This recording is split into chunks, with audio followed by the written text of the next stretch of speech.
알았습니다. 로자멜라의 공포의 궁전에 오신 우리 귀족님들, 오늘 스윗 왕자님께서 들려주실 이야기는 한밤중 신호등에서 목격된 하얀 원피스를 입은 한 여자에 대한 이야기입니다. 자, 그럼 시작해 볼까요? 스윗 왕자님의 창작괴담, 하얀 원피스를 입은 여자, 신호등 귀신. 연두 고등학교에 유라라는 아이가 다니고 있었습니다. 유라가 고등학교 2학년 때 일이었습니다. 그날은 학원 수업이 유난히 늦게 끝났죠. 유라는 한번 크게 기지개를 펴고선 시계를 보았죠. 시간은 어느덧 밤 11시 40분을 가리키고 있었고, 집까지 걸어서 20분 정도 거리였기에 유라는 이어폰을 끼고 천천히 집으로 향했습니다. 평소라면 차량도 많고 사람도 꽤 다니는 길이었지만 그날은 이상할 만큼 조용했습니다.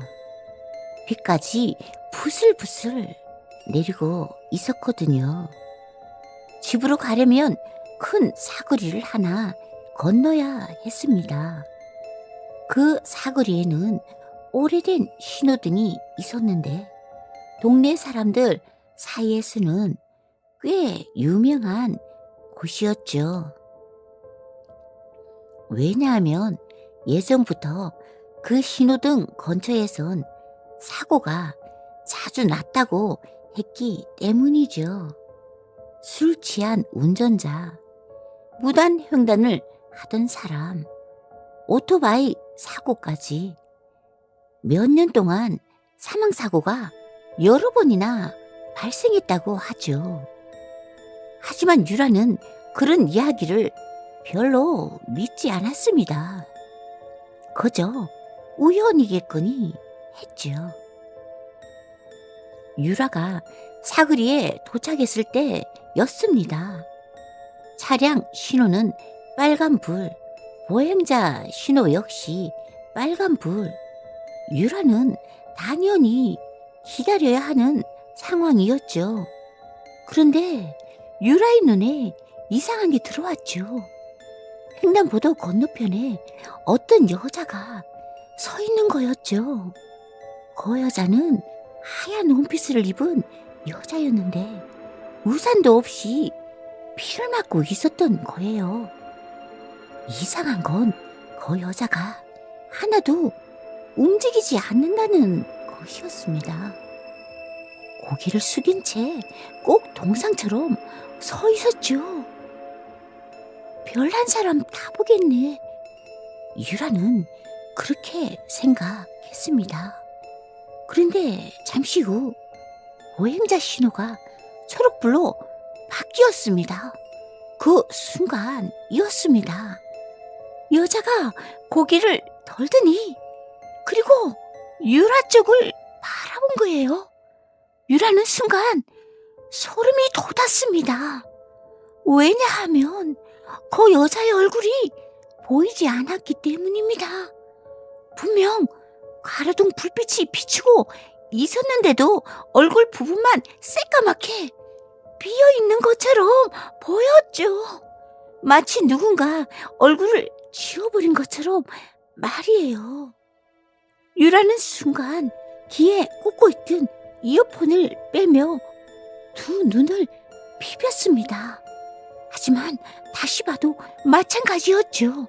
그 여자는 초록불이 켜졌는데도 횡단보도를 건너지 않았습니다. 그저 유라만 바라보고 있었죠. 얼굴이 없는데도 말이죠. 유라는 괜히 찝찝해져서 고개를 돌렸습니다. 그리고 신호가 끝나기 전에 얼른 횡단보도를 건너기 시작했죠. 빗물이 신발에 튀었습니다. 찰박, 찰박, 찰박.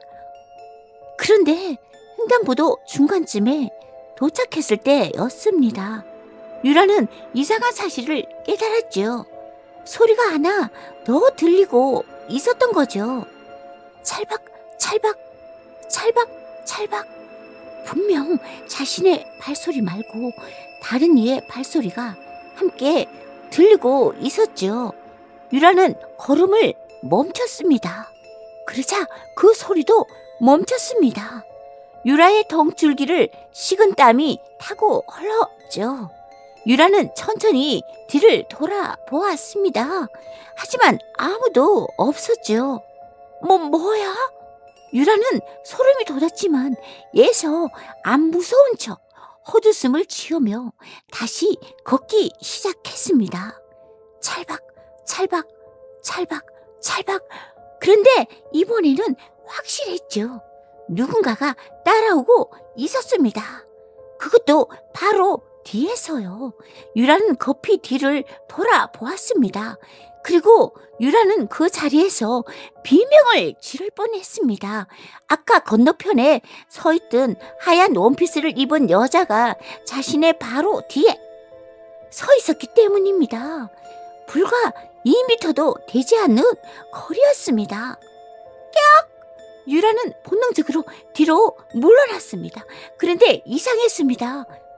그 여자는 분명 조금 전까지 횡단보도 반대편에 서 있었는데 그 사이에 뛰어온 소리도 없었고 횡단보도를 건너는 모습도 보지 못했는데 어떻게 여기까지 온 걸까요?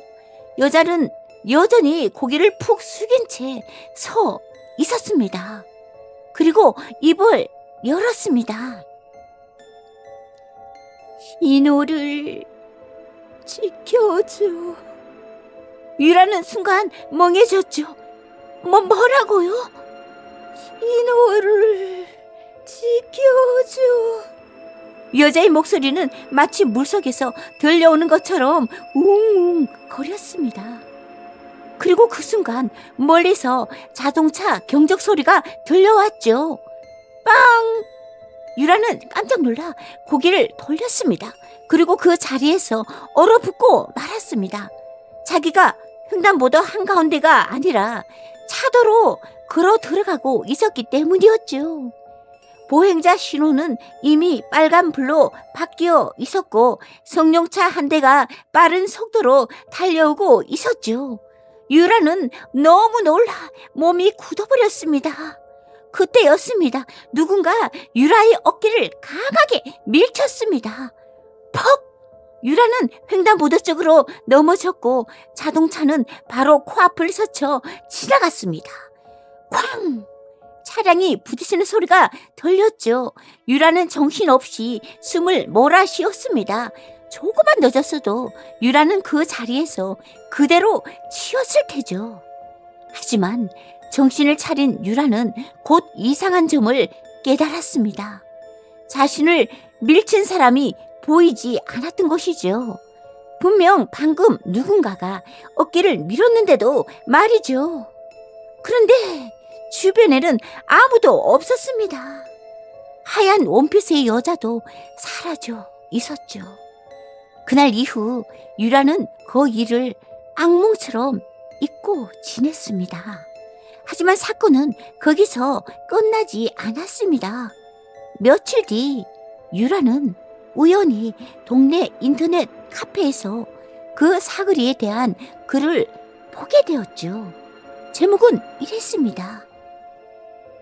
신호등 귀신 이야기 아시는 분?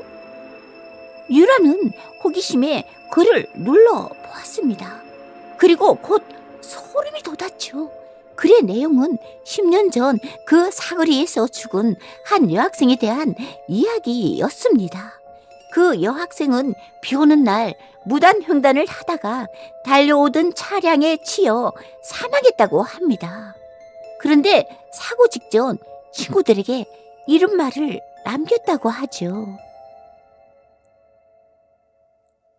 빨간 불이어도 차 없으면 그냥 건너면 되잖아. 그리고 그 말이, 그 아이의 마지막 말이 되었습니다. 그 무서운 것은 그 이후로 그 사거리에서 위험하게 길을 건너던 사람들이 이상한 여자를 봤다는 신고가 여러 번 들어왔다는 사실이었습니다. 비 오는 날 하얀 원피스를 입은 얼굴이 보이지 않는 여자, 그리고 신호를 지켜줘 라는 말을 반복하는 여자 말입니다. 유라는 그 글을 읽고 소름이 돋았습니다. 자신이 본 여자와 너무나 똑같았기 때문이죠. 그날 밤 유라는 잠을 이루지 못했습니다. 그리고 새벽 2시쯤 문득 휴대폰에 알림 하나가 도착했습니다. 띠링! 유라는 무심코 화면을 켰습니다. 그런데 발신자가 없었습니다. 번호도 이름도 아무것도 표시되지 않았죠. 내용은 단 한 줄이었습니다. 이번에는 구해내서 다행이야. 유라는 소스라치게 놀랐습니다. 급히 메시지를 삭제하려 했지만 이미 사라진 뒤였죠. 그리고 지금도 그 사거리 신호등은 여전히 그 자리에 있다고 하죠. 비가 오는 늦은 밤, 그곳을 지나가게 된다면 한 번쯤 건너편을 바라보시길 바랍니다. 혹시라도 하얀 원피스를 입은 여자가 고개를 숙인 채 서 있다면 절대로 신호를 무시하지 마십시오. 그녀는 사람들을 해치기 위해 나타나는 것이 아니에요. 하지만 만약 그녀가 당신을 보고도 아무 말도 하지 않는다면 그때는 조심하셔야 할지도 모릅니다. 왜냐하면 동네에서는 이런 소문도 전해지거든요.